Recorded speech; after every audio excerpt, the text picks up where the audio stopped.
Welcome back, viewers, back by popular demand.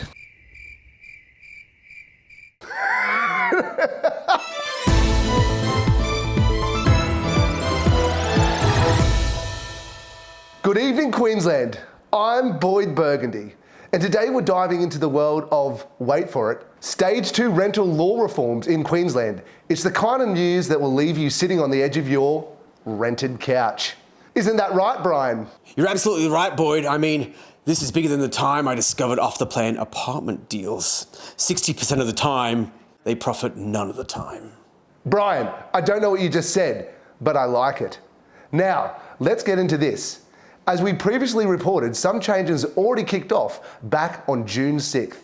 But hold on to your jazz flutes because more are coming, and trust me, it's kind of a big deal. That's right, Boyd. These further changes commence in two parts. The first time on 30th September 2024 and the next on the 1st of May 2025. And they're spicy. They're spicy like a taco from Tijuana. Let's start with the changes that commenced on the 30th September 2024, kicking off with rent payment methods. Tenants will now have at least one fee-free option to pay rent. That's right. No more paying extra fees just to keep a roof over your head. Now, if only my ex-wife had that same courtesy.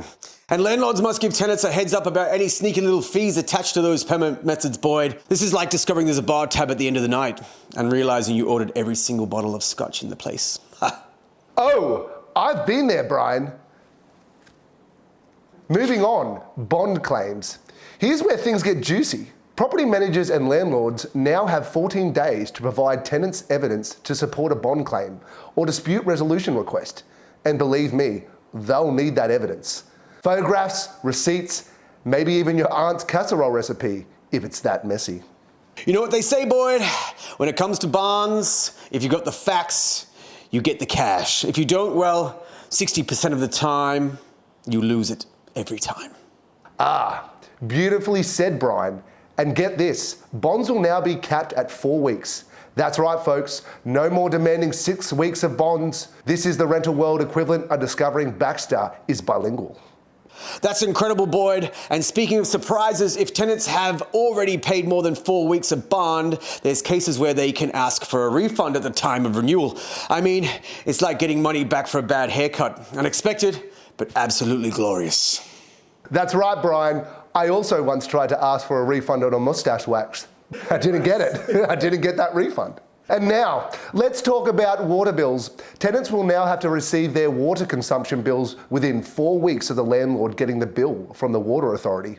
If tenants don't receive it in the 4 weeks, the tenant is not required to pay for the service charge.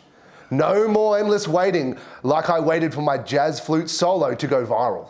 And in case the tenant's rental period doesn't match the water bill cycle, property managers must calculate the water charges. They'll be doing more math than I did trying to figure out how many colognes I could fit into my bathroom cabinet. Ah, maths. The second most important thing after my hair. But wait, there's more. Let's talk about break lease fees and this incredibly terrible mustache. Tenants who break their lease early will still pay for reletting costs, but it's now based on a statutory formula. It's like algebra, but with fewer tiers, unless you're a tenant. Algebra, Boyd? That's not even in my vocabulary. But you know what is? May 1st, 2025. When the third and final wave of these laws kick in. And Boyd, they're not messing around. We're talking about prescribed tenancy application form. From that day on, every landlord and property manager will have to use the official regulated form for tenancy applications. No more scribbling notes on the back of cocktail napkins, my friend. Indeed, Brian. And if that wasn't enough, property managers will now be limited in what they can ask on those applications. No more, do you own a jazz flute? Although for the record, that is a very important question. And get this, property managers will also have to disclose any financial benefits they receive from certain rent payment methods. That's right, if they're making money from how you pay your rent, they'll have to spill the beans. Scandalous, right? Shocking, Brian. It's almost as shocking as the time I found out that real estate agents actually aren't vampires. Anyway, moving on, entry notices. These are about to double. We're talking from 24 hours to 48 hours. That's right, tenants will now have 2 days to prepare for a visit, which is more than enough time to hide the questionable decor choices. naturally. And entry will be limited to 2 times per 7-day period once a Form 12 notice to leave or Form 13 notice of intention to leave is issued. Now, let's not forget that tenants can now request to attach a fixture to the property or make structural changes. But beware, landlords have the final say, and much like my hair routine, there's a process involved. Now finally, let's talk about the big one, personal information. New laws will govern what personal info landlords can collect, how they store it, and even how they destroy it. It's like a secret agent mission, but with more paperwork and less tuxedos. Well, I do love a good tuxedo. That's a summary of what's coming your way, folks. So stay tuned, stay classy, and remember, when it comes to rental laws, knowledge is power. And don't forget to share this video with all your property managers, landlords, tenants, and anyone who loves rental law as much as Boyd loves himself, which I'll admit is a lot. And thank you for joining us. You stay classy, Queensland.